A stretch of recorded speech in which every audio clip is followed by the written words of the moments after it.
What's going on, Summoners? Welcome back to another ProGuides video. I'm Kangas, and it is already a new patch cycle, so I'm running you through some new Korean builds that we found for all of you. If you're trying to stay on top of the meta, look no further, because we got all the builds for all the roles that you want to try out before they catch on. So make sure to hit that sub button, and let's get into it. So let's start things off with the top lane builds. Our first one is for the power scaler Kayle. Recently buffed this patch, it's the perfect time to talk about all the builds that players have been running more and more on her. Kayle's pretty unique because she's used a lot of different builds over her lifetime, most notably her crit build as well as the typical AP on hit build. The build we're talking about today leans more towards AD, but naturally Kayle will still deal a solid amount of magic damage.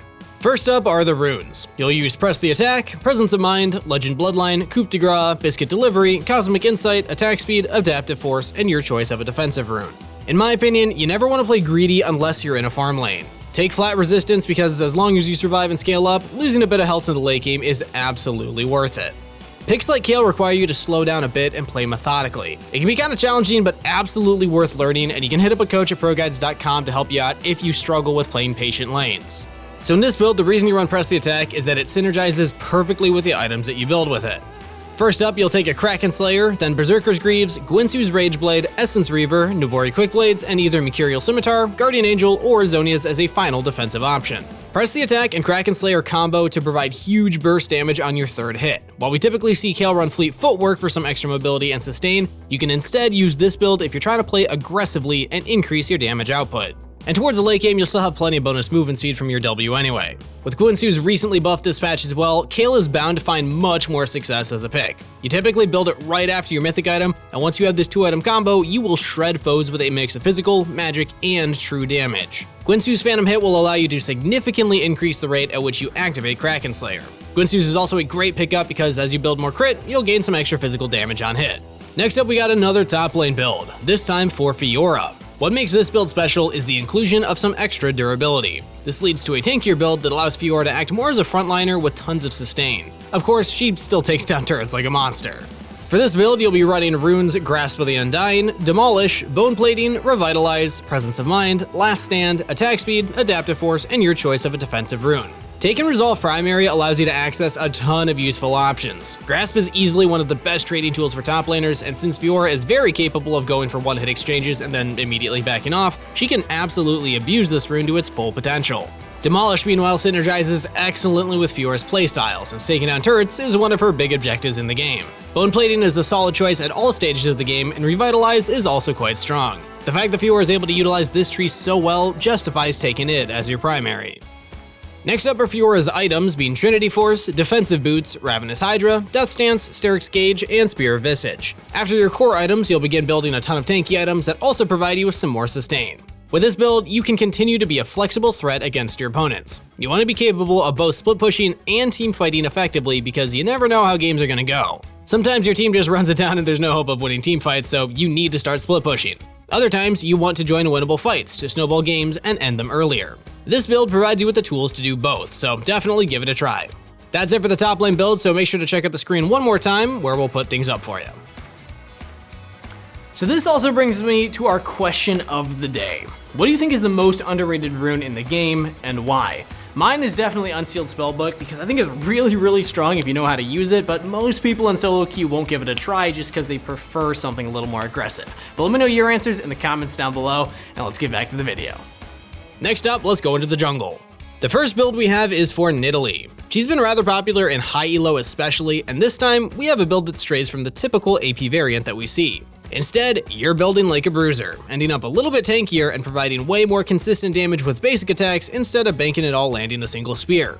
For runes, you'll run Conqueror, Triumph, Alacrity, Coup de Grace, Zombie Ward, Ravenous Hunter, Attack Speed, Adaptive Force, and Armor. For items, you'll build Trinity Force, Defensive Boots, Death Stance, Steric's Gauge, Blade of the Rune King or Wit's End, and finally a Guardian Angel.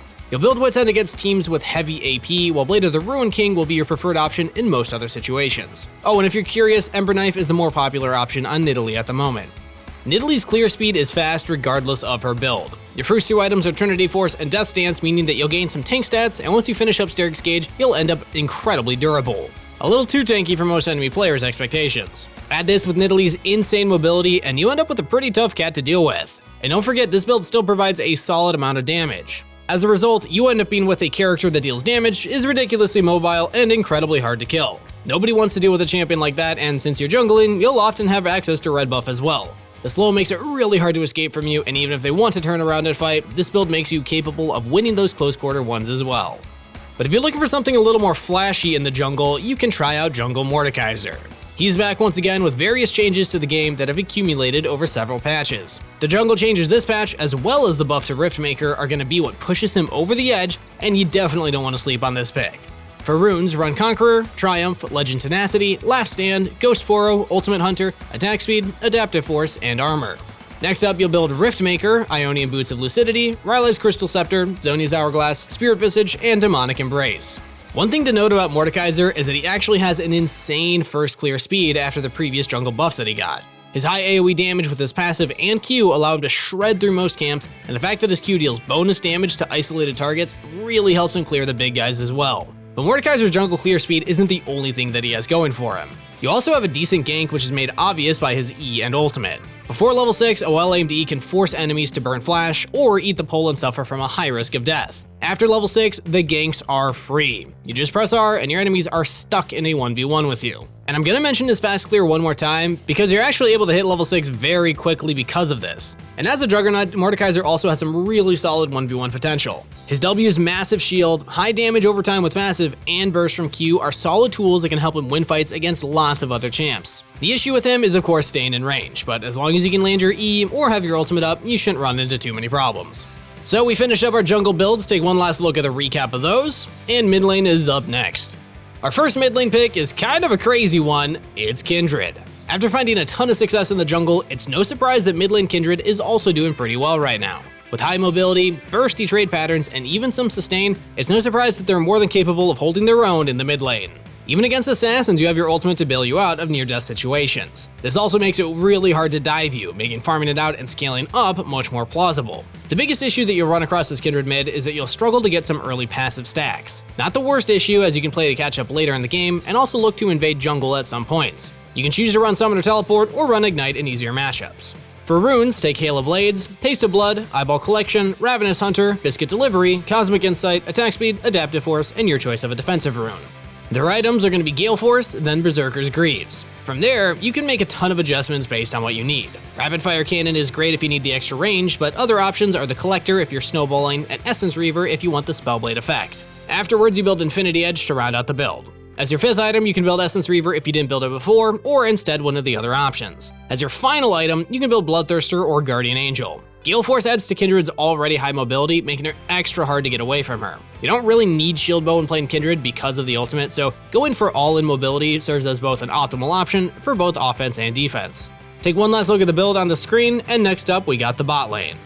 For bot lane, we have one combo that we really want to talk about. That is Jace and Taric. Both of these champions sort of avoid the spotlight. They're not bad by any means, but are easily outshone by many other meta picks. However, when paired together, there's a lot of little details that make this combo surprisingly strong.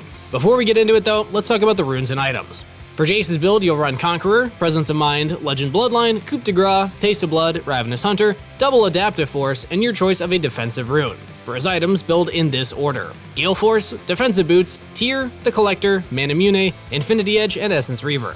Taric's runes, meanwhile, are Guardian, Font of Life, Bone Plating or Second Wind, Revitalize, Presence of Mind, Tenacity, Attack Speed, and 2 defensive runes. For his items, build Relic Shield, an early Tear, Shirelia's Battle Song, Plated Steel Cap, Zeke's Convergence, Knight's Vow, and either upgrade to Tear into Manamune or just replace it with a Redemption. An early Tear is a solid purchase on Taric, as it'll ensure that you don't run into any mana problems while spamming your Q. Most games you won't get to that point where you finish all 6 items, but it can happen. The fun thing is Manamune will actually allow Taric to provide some accessory damage even well into the late game. So now that we covered the builds, let's go over the gameplay. Run Ignite on Jace and either heal or another offensive summoner on Taric. So the reason this combo is good is that Jace is a flexible character who's known for his early dominance in lane. In his ranged form, he can farm safely and also look to poke with his Q. After slowly chipping enemies down, this duo really turns on when they're in a comfortable spot for Jace to head into melee form. But it's important to note that in most cases, Taric needs to land his stun on his own. Ranged champions try to keep their distance, but since Jace can easily jump in and beat people up with his hammer, Taric's stun ends up much easier to land. You also have to consider the Jace's Q slows. After that, you can follow up the slow with an immediate Taric stun coming from the Jace, and a follow-up E knockback by Jace if you want. Once both of these guys can get on top of you, you're taking quite the beating. Taric's got a really high damage output, and the only limiting factor is that he doesn't have a way to close the gap except by running at you. Together, these two can really bring the hurt. So that's it for the bottom lane. Take one last look at the screen for a recap of the builds, and finally we'll wrap it up with a support build. And our final build is for my main guy, Bard. This is an aggressive build that takes advantage of a very underrated item, Shurelya's. For runes, you'll want to run Electrocute, Cheap Shot, Eyeball Collection, or instead Zombie Ward if you're in high elo, Relentless Hunter, Celerity, Water Walking, Double Adaptive Force, and your choice of a defensive rune. The reason Zombie Ward is better in high elo is that the information it provides helps your teammates out more. More players have an understanding of how to react, and of course they actually check their minimap. A flat stat boost is superior in lower elo since more damage can never let you down. For items, start off with Spell Thieves, then Ionian Boots of Lucidity, Shurelya's Battle Song, Dead Man's Plate, Rapid Fire Cannon, and either Redemption or Chemtech Putrefire if you need healing reduction. Although Shurelya's doesn't provide as much damage or defensive stats as other mythic items, it does provide a ridiculous amount of movement speed. The active lasts for 4 seconds too, meaning that you're able to speed up yourself and allies for quite a long engage. Bard is known for being one of the fastest and hardest to catch supports, and being able to speed up your whole team can make all the difference. Your portal is already a versatile tool, and being able to further speed up your allies means that you can take full advantage of this ability, whether it's to run away or instead chase enemies. So that's the build. Take one last look at the screen for a recap. So that's it for the Korean builds for patch 11.10. Really hope you enjoyed the video. Let me know your thoughts about it in the comments down below. And also remember that we got a link to join our Discord in the description below too, so feel free to check that out. That's it for the video though, so best of luck on the Rift everybody. Stay hydrated, and I'll see you next time.